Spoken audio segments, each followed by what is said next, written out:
Hello everyone, welcome to Dream academy.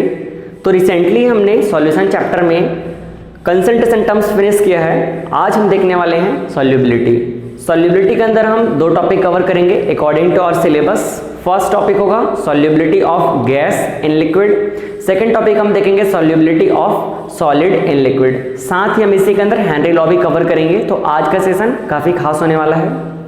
पहले हम बात करते हैं सॉल्युबिलिटी क्या है और सॉल्युबिलिटी कौन कौन से फैक्टर पर डिपेंड करती है। तो एक जनरल वे में बात करें तो सॉल्यूशन के अंदर दो पार्ट होता है, first solute, second solvent. Solute जो लीस्ट क्वांटिटी में होती है, सॉल्वेंट जो लार्जर क्वांटिटी में होती है। तो किसी भी सॉल्वेंट के अंदर सॉल्यूट की कितनी अमाउंट डिसॉल्व की जा सकती है, वही उसकी सॉल्युबिलिटी होती है। चलिए समझते हैं फिर। We can define solubility maximum amount of solute that can be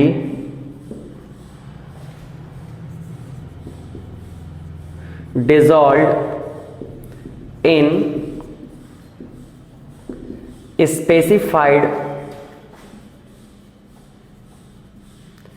amount of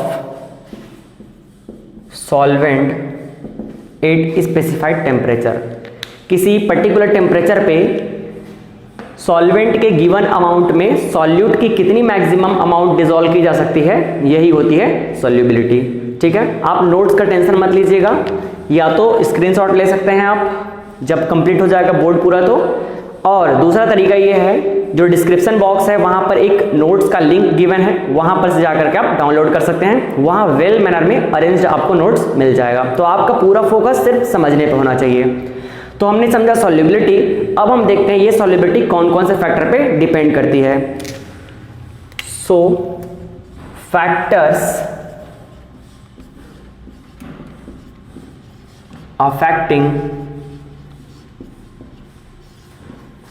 solubility.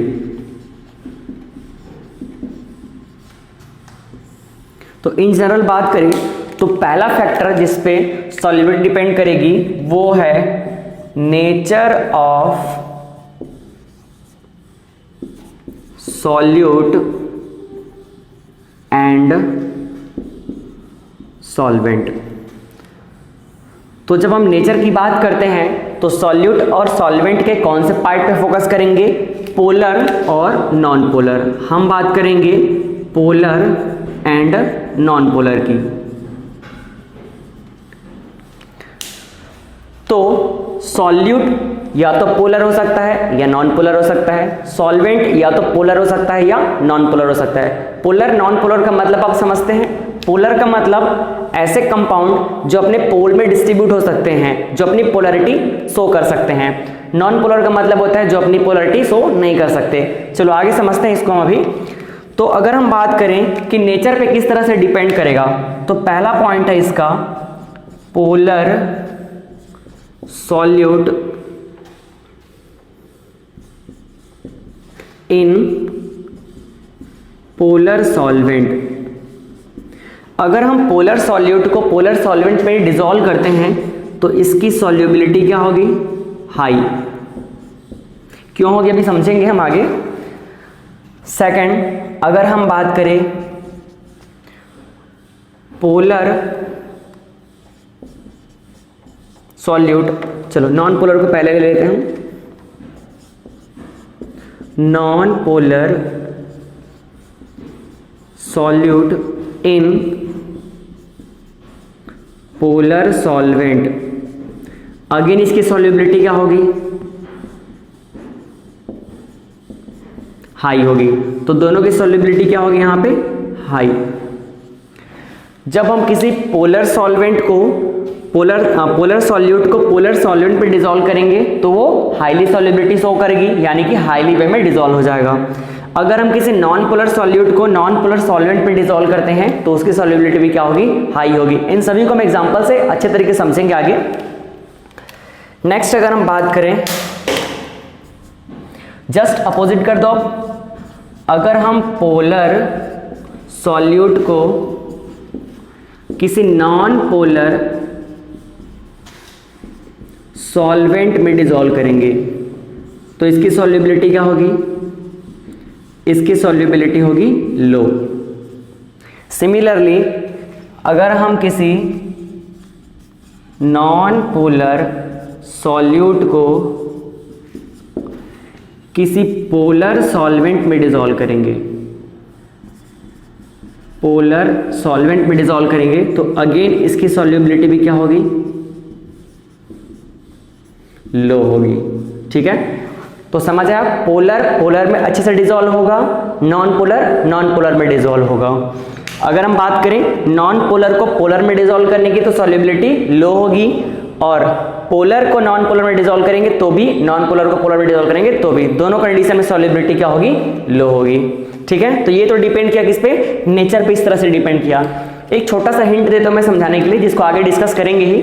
जैसे कि पोलर सॉल्यूट मतलब क्या है? सॉल्ट है, शुगर है, NaCl सॉल्ट, तो Na+ और Cl- में पोलराइज हो जाएगा, वो पोलर टूट जाएगा। तो जो पोलर सॉल्वेंट है हमारा NaCl, इसको जब हम पोलर सॉल्वेंट मतलब वाटर में डिसॉल्व करेंगे तो इजीली क्या होता है? सॉल्युबल रहता है। तो इस तरह से पोलर सॉल्यूट में डिसॉल्व होता है। सारे एग्जांपल को हम आगे धीरे धीरे डिस्कस करेंगे। सेकंड जो हमारा टॉपिक है वो है टेम्परेचर। अब किस पे डिपेंड करेगी? ये टेम्परेचर पे। तो इसको इरेज करता हूं मैं। तो सेकंड टॉपिक जो डिपेंड होगा वो होगा टेम्परेचर।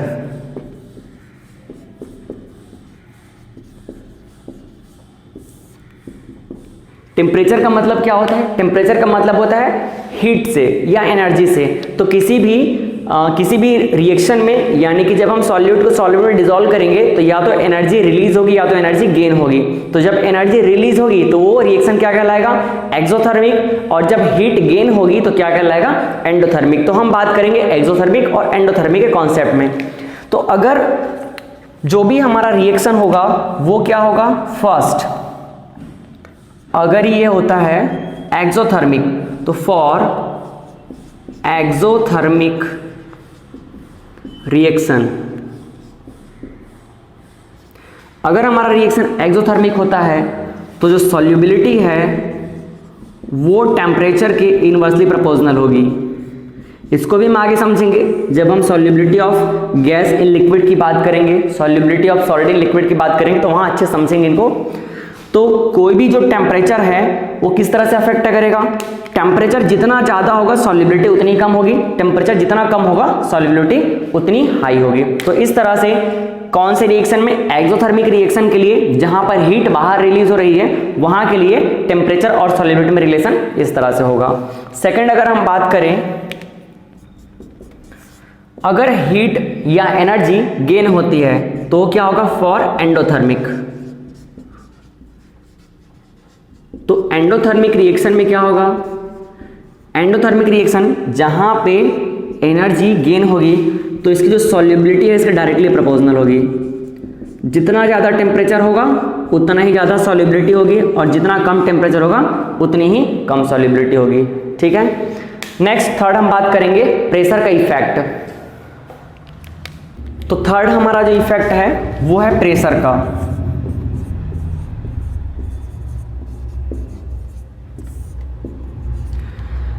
अब प्रेशर का जो इफेक्ट होता है वो अलग अलग सब्सटेंस के स्टेट पे डिपेंड करता है।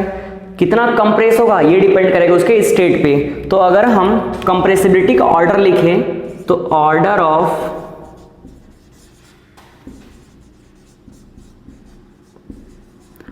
Compressibility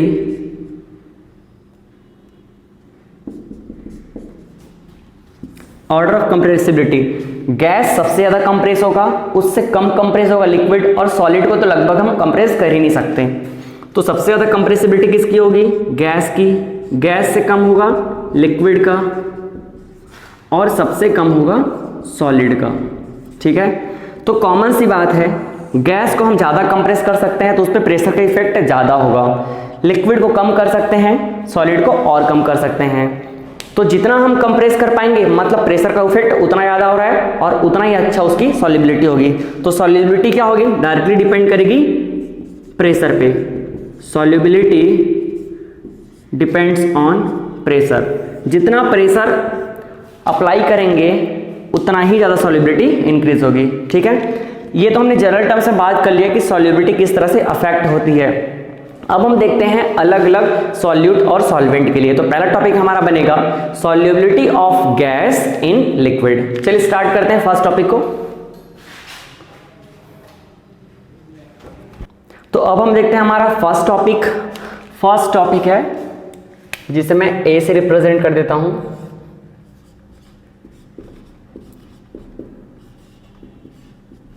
solubility of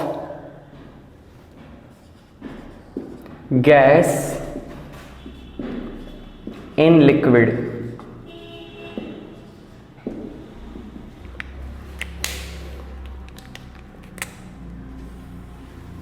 solubility of gas in liquid, जब हम किसी लिक्विड में गैस को डिसॉल्व करना चाहते हैं तो उसकी सॉल्युबिलिटी कैसी होगी और कौन कौन से फैक्टर पर डिपेंड करेगी। तो फैक्टर तो हमने देखा हुआ है, चलिए उन्हीं को एक्सटेंड करते हैं। तो फर्स्ट जो फैक्टर है,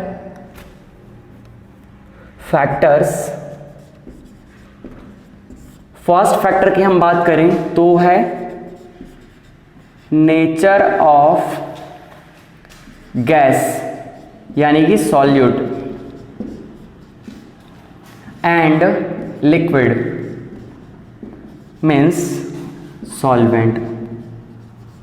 तो फर्स्ट जो हमारा टॉपिक बन रहा है वो क्या है, nature of gas and nature of liquid पर डिपेंड करेगा कौन कौन से नेचर के हैं। नेचर मतलब पोलर और नॉन पोलर।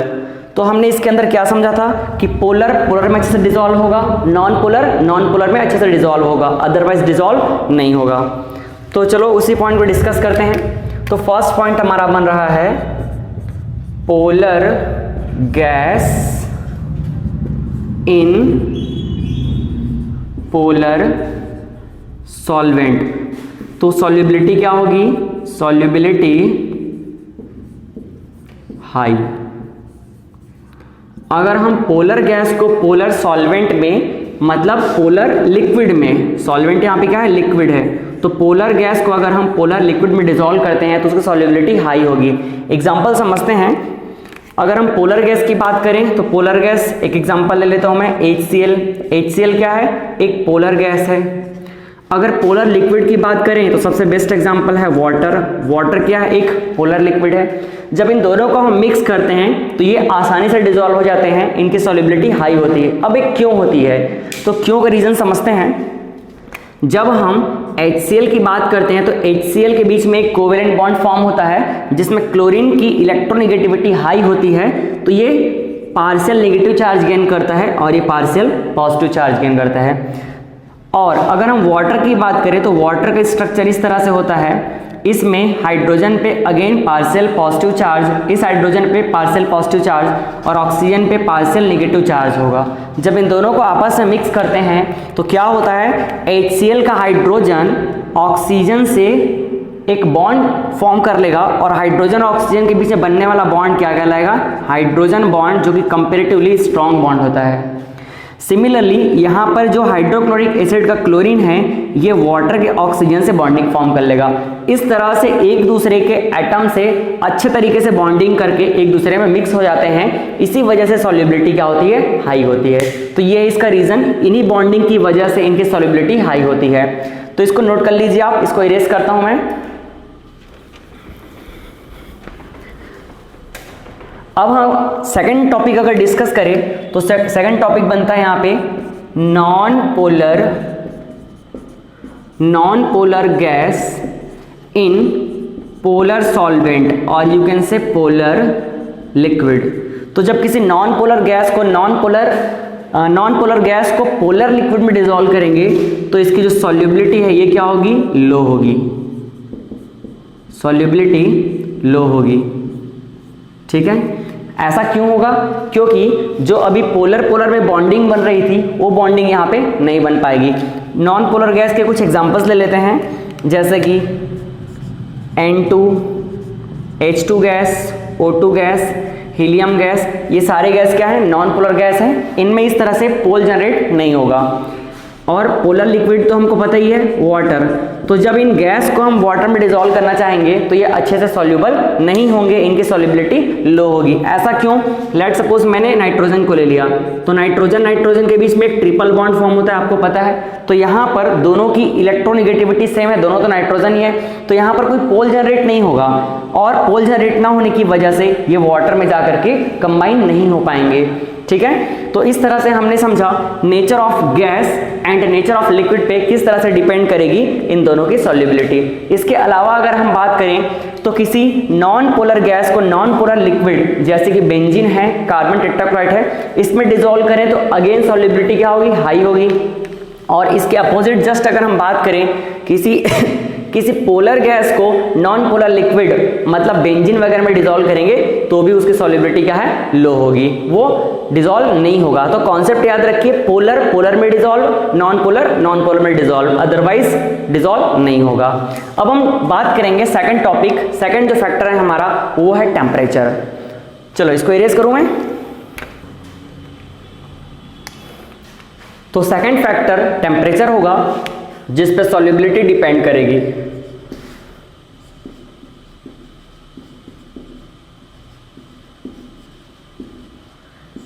ये काफी खास इंपॉर्टेंट टॉपिक है क्योंकि इस पे इंडिविजुअल क्वेश्चन भी फॉर्म होते हैं, तो अच्छे से समझिएगा।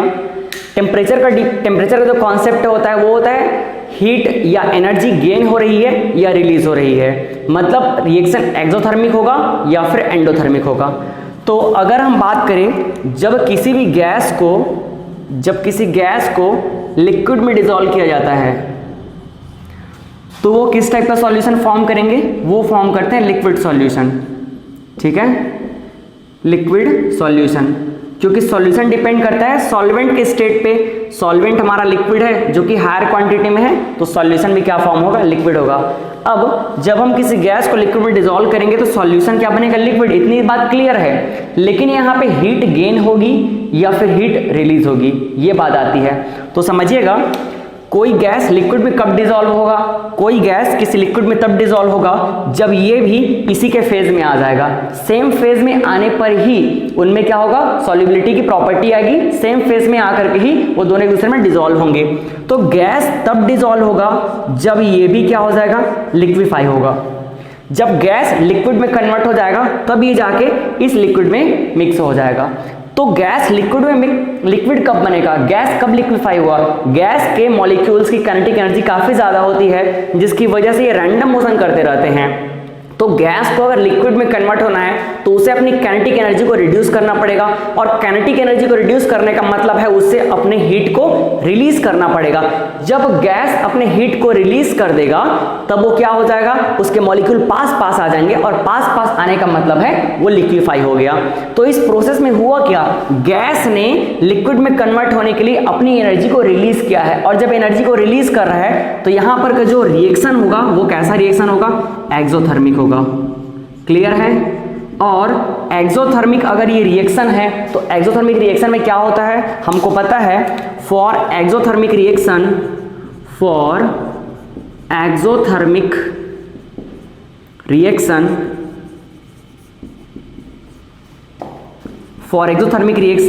सॉल्युबिलिटी क्या होती है?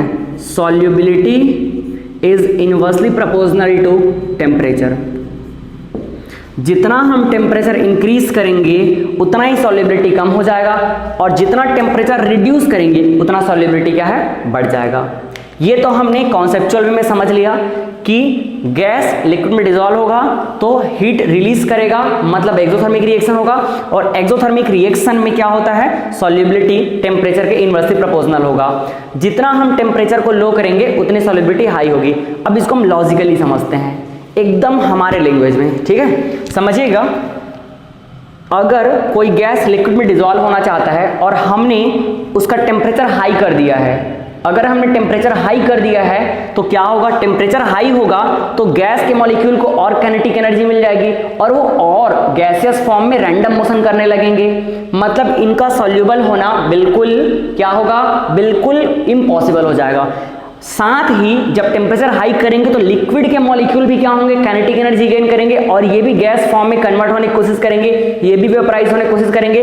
तो यहाँ पर दोनों ही फेज की काइनेटिक एनर्जी बढ़ गई है और दोनों ही रैंडम मोशन करना चाहते हैं। इसका मतलब गैसियस फेज की तरफ मूव कर रहे हैं। तो क्या ये सॉल्यूबल हो पाएंगे? बिल्कुल नहीं हो पाएंगे। सॉल्यूबल होने के लिए दोनों को लिक्विड फॉर्म में आना पड़ेगा और दोनों को लिक्विड फॉर्म में आना है तो एक तो लिक्विड फॉर्म में है ही, दूसरा लिक्विड फॉर्म में तब आएगा जब इसकी काइनेटिक एनर्जी को हम क्या कर देंगे, रिड्यूस कर देंगे, मतलब टेम्परेचर को लो कर देंगे। तो जितना टेम्परेचर कम कर देंगे उतनी सॉल्युबिलिटी क्या हो जाएगी, हाई हो जाएगी। समझ आया? चलो ठीक है, तो फिर आप टेम्परेचर कॉन्सेप्ट हमने समझ लिया। यहां पर एक्सोथर्मिक रिएक्शन होगा, क्यों होगा समझ आ गया। और एक्सोथर्मिक रिएक्शन होने की वजह से ही टेम्परेचर जितना कम होगा सॉल्युबिलिटी उतनी ज्यादा होगी। अगर अपोजिट कर देंगे तो सॉल्युबिलिटी घट जाएगी। नोट कर लीजिए इसको आप।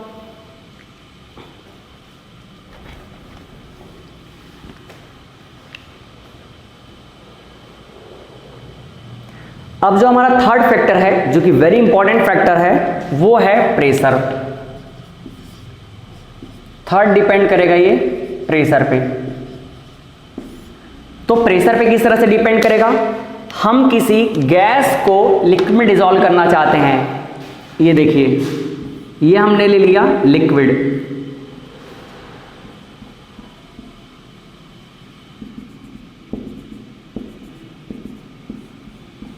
ये है लिक्विड जो हमारा सॉल्वेंट है। इस सॉल्वेंट में हम क्या करना चाहते हैं? इस सॉल्वेंट में हम इस तरह से ये गैस के मॉलिक्यूल हैं जिनको हम डिसॉल्व करना चाहते हैं। तो इस गैस को हम जितना प्रेशराइज करेंगे, जितना प्रेशर अप्लाई करेंगे, उतना ही ज़्यादा ये लिक्विफाई होगा और लिक्विड में डिसॉल्व हो जाएगा। ठीक है, तो प्रेशर बढ़ाने पे सॉल्युबिलिटी इंक्रीज होगी। तो सीधा रिलेशन मैं लिखता हूँ, solubility is directly proportional to pressure. ठीक है, तो कोई गैस जितना प्रेशराइज करेंगे उतना ज़्यादा लिक्विड में डिसॉल्व हो जाएगा। इसी प्रेशर के कॉन्सेप्ट को जब कोई गैस लिक्विड में डिसॉल्व होगा, जब कोई गैस लिक्विड में डिसॉल्व होगा तो प्रेशर के कॉन्सेप्ट को आगे एक्सटेंड किया गया है हेनरी के द्वारा। तो अब हम पढ़ेंगे हेनरी लॉ, क्योंकि इसी का एक्सटेंशन है हेनरी लॉ। उन्होंने इसी बात को बताया कि सॉल्युबिलिटी किस पे डिपेंड करती है, प्रेशर पे डिपेंड करती है। चलिए समझते हैं हम लोग हेनरी लॉ को। तो हमारा नेक्स्ट टॉपिक जो बनेगा वो है हेनरी लॉ। किसी गैस को लिक्विड में डिसॉल्व करने के कॉन्सेप्ट को कौन एक्सटेंड किया? हेनरीज ने। तो हमारा अगला टॉपिक है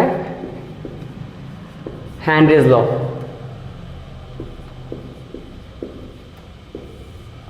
हेनरीज लॉ ने अपने एक्सपेरिमेंट में देखा कि जब हम, ये हमारे पास एक लिक्विड सॉल्वेंट है,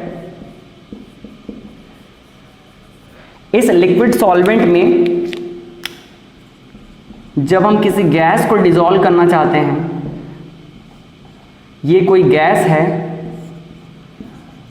इस गैस को डिसॉल्व करना चाहते हैं, तो उसके लिए हम इस पे जब प्रेशर अप्लाई करेंगे, जब इस पे हम क्या करेंगे, प्रेशर अप्लाई करेंगे, तो गैस क्या करेगा, गैस जितना प्रेशराइज इसको करेगा, इस लिक्विड के सरफेस पे जितना प्रेशर एक्सर्ट करेगा, एक्चुअल में वो जो प्रेशर होगा इसके सॉल्यूशन बनने पर जो भी मोल फ्रैक्शन आएगा उस मोल फ्रैक्शन के प्रोपोर्शनल होगा या मोल फ्रैक्शन पर डिपेंड करेगा। ठीक है, इस बात को अच्छे समझते हैं। According to Henry law, pressure that is P applied by gas on the liquid surface is directly proportional to the mole fraction of gas in solution. जब कोई प्रेशर किसी लिक्विड में डिसॉल्व होगा तो गैस जितना प्रेशर एक्सर्ट करेगा वो pressure actual में गैस के मोल फ्रैक्शन के डायरेक्टली प्रोपोर्शनल होगा। मोल फ्रैक्शन यहाँ पे और कुछ नहीं है, एक्चुअल में यही क्या है, उसकी सॉल्युबिलिटी है। सॉल्युबिलिटी को रिप्रेजेंट करने के लिए हम कंसंट्रेशन टर्म्स का यूज करते हैं। तो यहाँ पर हेनरी जी ने कौन सा कंसंट्रेशन टर्म्स लिया है, मोल फ्रैक्शन, जिसे हम एक्स से रिप्रेजेंट करते हैं। ये एक्स क्या है, एक्स है मोल फ्रैक्शन। ठीक है, तो हेनरी जी ने बताया कि pressure exerted by gas is directly proportional to mole fraction of gas in solution. जब हम इसे प्रोपोर्शनल टू का साइन को हटाएंगे तो ये हो जाएगा P इज इक्वल्स टू एक कांस्टेंट आएगा जिसे हम केज कहते हैं, और एक केज होता है हेनरी कांस्टेंट, तो केज इंटू एक्स बन जाएगा। ठीक है, इसे मैं चाहूँ तो इक्वेशन नंबर फर्स्ट दे सकता हूँ। तो ये हमारा हेनरी का इक्वेशन। अब समझो अगर मैं इसका ग्राफ प्लॉट करना चाहूँ तो इसका ग्राफ हम कैसे प्लॉट कर सकते हैं। ये एक स्ट्रेट लाइन के इक्वेशन को फॉलो करता है, एक स्ट्रेट लाइन के इक्वेशन को फॉलो कर रहा है, इसका मतलब इसका ग्राफ भी क्या बनेगा, स्ट्रेट लाइन बनेगा। अगर हम इसका कंपैरिजन करना चाहें y इक्वल टू mx से, तो देखो इसका ग्राफ कैसे बनेगा। हम अगर एक y इक्वल टू mx का ग्राफ प्लॉट करें तो कैसे बनता है, ये होता है x एक्सिस, ये होता है y एक्सिस, और ये हमारा बनेगा स्ट्रेट लाइन, इसका स्लोप होगा m। ये कौन से इक्वेशन को रिप्रेजेंट करता है, y इक्वल टू mx को। तो हेनरी लॉ का जो इक्वेशन है वो भी तो इसी को फॉलो करेगा, जो कि बिल्कुल सेम है। और आप अगर चाहो तो इसको अलग से 1 2 3 4 वैल्यू करके प्लॉट भी कर सकते हो, कोई इसमें नया चीज़ नहीं है। तो देखो यहाँ पर x की जगह पे है मोल फ्रैक्शन, ये x क्या है, मोल फ्रैक्शन, और इस एक्सिस में हम रखते हैं प्रेशर को। जब हम इन दोनों का ग्राफ प्लॉट करेंगे तो ये ग्राफ हमको मिलेगा कुछ इस तरह से, और ये रिप्रेजेंट करेगा स्लोप को, जो कि होगा क्या, केज। तो हेनरी लॉ का जो ग्राफ बनेगा वो कैसे बनता है, एक स्ट्रेट लाइन। ये हो गया एक स्ट्रेट लाइन, ठीक है। तो आप इसको नोट कर लीजिए, ये ग्राफ को।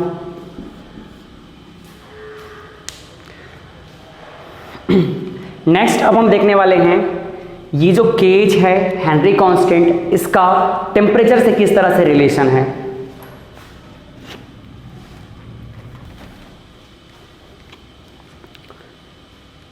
तो नेक्स्ट टॉपिक अब हम देखने वाले हैं हेनरी लॉ के अंदर ही relation between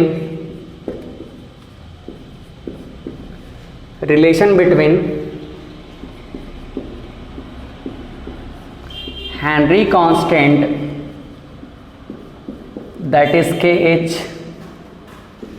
and temperature।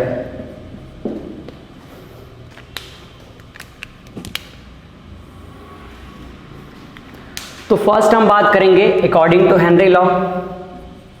Bye Henry law हमको क्या पता है, हमको पता है pressure is equals to K H into mole fraction, ठीक है। यहाँ से अगर मैं चाहूँ तो क्या लिख सकता हूँ, x is equals to P upon K H. But for example अगर हमने प्रेशर को कांस्टेंट समझ लिया, प्रेशर अगर कांस्टेंट होगा उसकी वैल्यू फिक्स हो गई, तो for constant pressure, constant pressure के लिए प्रेशर की वैल्यू जैसे ही कांस्टेंट हो जाएगी तो x जो मोल फ्रैक्शन है सिर्फ और सिर्फ डिपेंड करेगा किस पे, हेनरी कांस्टेंट पे। तो ये है, यहाँ से देखो सॉल्युबिलिटी और हेनरी कांस्टेंट में रिलेशन। x क्या है, एक्चुअली में सॉल्युबिलिटी है, आगे देखेंगे इसको। और हम इसको मैंने एज्यूम कर लिया इक्वेशन नंबर 2, क्योंकि मैंने इसको इक्वेशन नंबर 1 एज्यूम कर लिया है। अब हम अगर टेम्परेचर का कॉन्सेप्ट समझना चाहते हैं तो अगेन वी नो दैट क्या जानते हैं हम, सॉल्युबिलिटी टेम्परेचर पे किस पे डिपेंड करती है। जब हम किसी गैस को लिक्विड में डिसॉल्व करना चाहते हैं तो वो रिएक्शन होता है एक्सोथर्मिक, और वहाँ पर सॉल्युबिलिटी इनवर्सली प्रोपोर्शनल होती है टेम्परेचर के। तो यहाँ पे solubility is inversely proportional to 1 upon temperature. ये होता है जब गैस को लिक्विड में डिसॉल्व करना चाहते हैं। तो यहाँ सॉल्युबिलिटी के लिए हम एक कंसंट्रेशन टर्म्स रिप्रेजेंट कर लेते हैं। तो लेट सपोज कंसंट्रेशन टर्म्स हमने यहाँ भी अज्यूम कर लिया, मोल फ्रैक्शन x। तो ये हो गया हमारा इक्वेशन नंबर 3। अब अगर हम इक्वेशन 3 और इक्वेशन 2 को एक साथ रिलेट करना चाहें तो ये क्या बन जाएगा, ये बन जाएगा x is proportional to 1 upon K H is proportional to 1 upon temperature. ठीक है, ये वेरी इंपॉर्टेंट रिलेशन हमको मिल गया है, वेरी इंपॉर्टेंट रिलेशन। यहाँ से देखो मैं एक छोटा सा कॉन्सेप्ट और शो करता हूँ।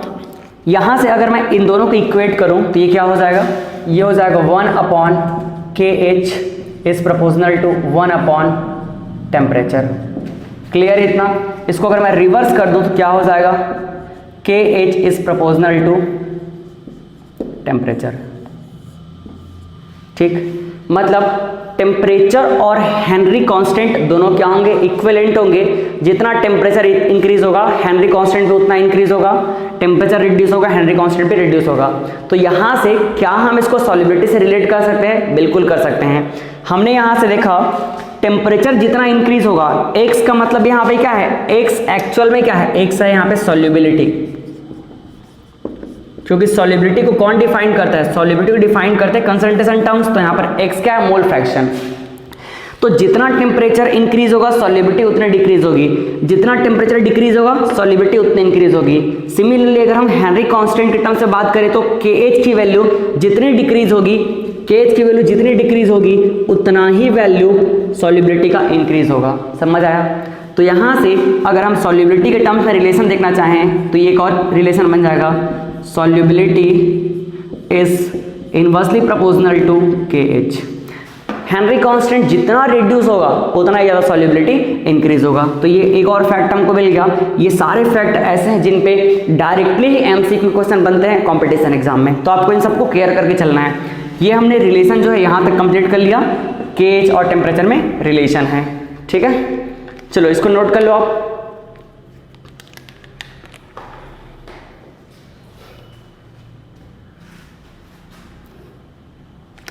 तो आई होप आपने नोट कर लिया।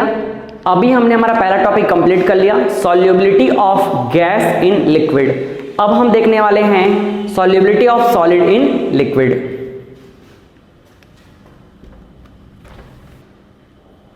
तो सेकंड टॉपिक अब हमारा सॉल्युबिलिटी इन, तो हमारा सेकंड टॉपिक है solubility of solid in liquid. इसे हम B से रिप्रेजेंट कर लेते हैं, B नंबर का टॉपिक,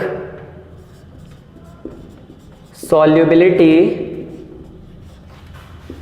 ऑफ सॉलिड। इसका मतलब हमारा सॉल्यूट क्या होगा, सॉलिड इन लिक्विड। सॉल्वेंट तो क्या रहेगा, लिक्विड ही रहेगा।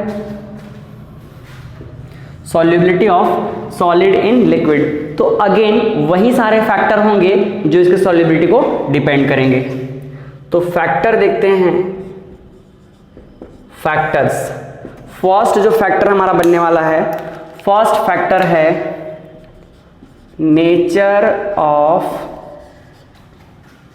सॉल्यूट। सॉल्यूट क्या है हमारे पास, solid and liquid. Nature of solid and liquid. अब नेचर की जब बात करते हैं तो बात क्या आती है, पोलर और नॉन पोलर की। तो चलो फर्स्ट पॉइंट मैं लिखता हूं, polar solid in polar liquid. Polar solid in polar liquid क्या होगी इसकी सॉल्युबिलिटी, सॉल्युबिलिटी होगी हाई। ठीक है, जब किसी पोलर सॉलिड को हम पोलर लिक्विड में डिसॉल्व करेंगे तो सॉल्युबिलिटी हाई होगी। पोलर सॉलिड का यहाँ हम एग्जांपल ले सकते हैं। पोलर सॉलिड का एग्जांपल है NaCl, मतलब सॉल्ट, शुगर, ये सारे क्या होते हैं, पोलर सॉलिड होते हैं, जिनको हम पोलर लिक्विड मीन्स वाटर में डिसॉल्व करेंगे तो ईजिली डिसॉल्व होता है। सॉल्ट देखना इजीली डिसॉल्व होता है, शुगर भी इजीली डिसॉल्व होता है। तो पोलर है ये, पोलर सॉलिड पोलर लिक्विड में आसानी से डिसॉल्व होगा, सॉल्युबिलिटी हाई होगी। सेकंड पॉइंट अगर हम करें, non polar solid in non polar liquid, तो इसकी भी सॉल्युबिलिटी क्या होगी, हाई होगी। Solubility high. जब हम किसी नॉन पोलर सॉलिड को नॉन पोलर लिक्विड में डिसॉल्व करेंगे तो भी सॉल्युबिलिटी क्या होगी, हाई होगी। इसके भी एग्जांपल देख लेते हैं। नॉन पोलर सॉलिड, इसका मतलब है नैप्थलीन,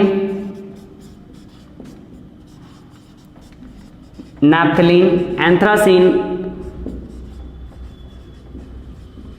नैप्थलीन, एंथ्रासीन, ये होते हैं हमारे polar non polar solid. In non polar solid को जब हम एक नॉन पोलर लिक्विड में डिसॉल्व करते हैं, नॉन पोलर लिक्विड क्या है, बेंजीन, या फिर CCl4 कार्बन टेट्राक्लोराइड एटसेट्रा। तो इन नॉन पोलर सॉलिड को जब हम नॉन पोलर लिक्विड में डिसॉल्व करेंगे तो अगेन इसकी सॉल्युबिलिटी क्या होगी, हाई होगी। अगर इसके अलावा हम अपोजिट बात करें, अगर हम इस पोलर सॉलिड को इस नॉन पोलर लिक्विड में डिसॉल्व करना चाहेंगे तो सॉल्युबिलिटी लो हो जाएगी। सिमिलरली रिवर्स करते हैं, इस नॉन पोलर सॉलिड को पोलर लिक्विड में डिसॉल्व करना चाहें तो भी क्या होगी, सॉल्युबिलिटी लो हो जाएगी। ठीक है, चलो नोट कर लो, फिर हम बात करेंगे टेम्परेचर का।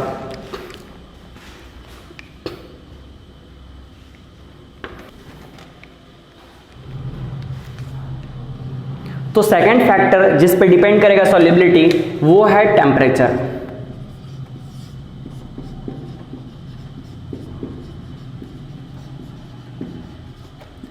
टेम्परेचर पे किस तरह से डिपेंड करेगा, वो डिपेंड करेगा कि हमारा रिएक्शन एक्सोथर्मिक बनेगा या एंडोथर्मिक। तो दोनों ही पॉसिबिलिटी है इसमें। जब हम किसी सॉलिड को लिक्विड में डिसॉल्व करेंगे तो दैट में भी आइदर एक्सोथर्मिक और एंडोथर्मिक।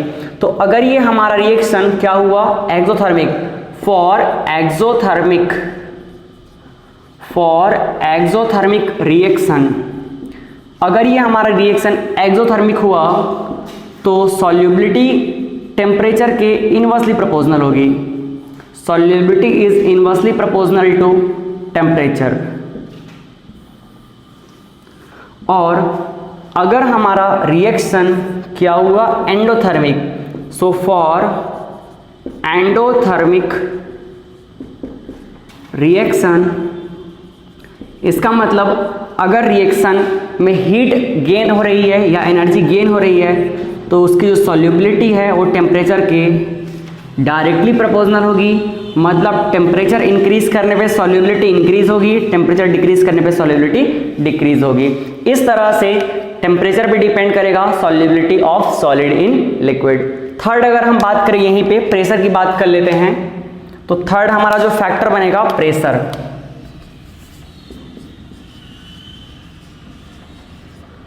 तो प्रेशर की अगर हम बात करें तो हम किसको किस में डिसॉल्व कर रहे हैं, इस सॉलिड को लिक्विड में डिसॉल्व कर रहे हैं।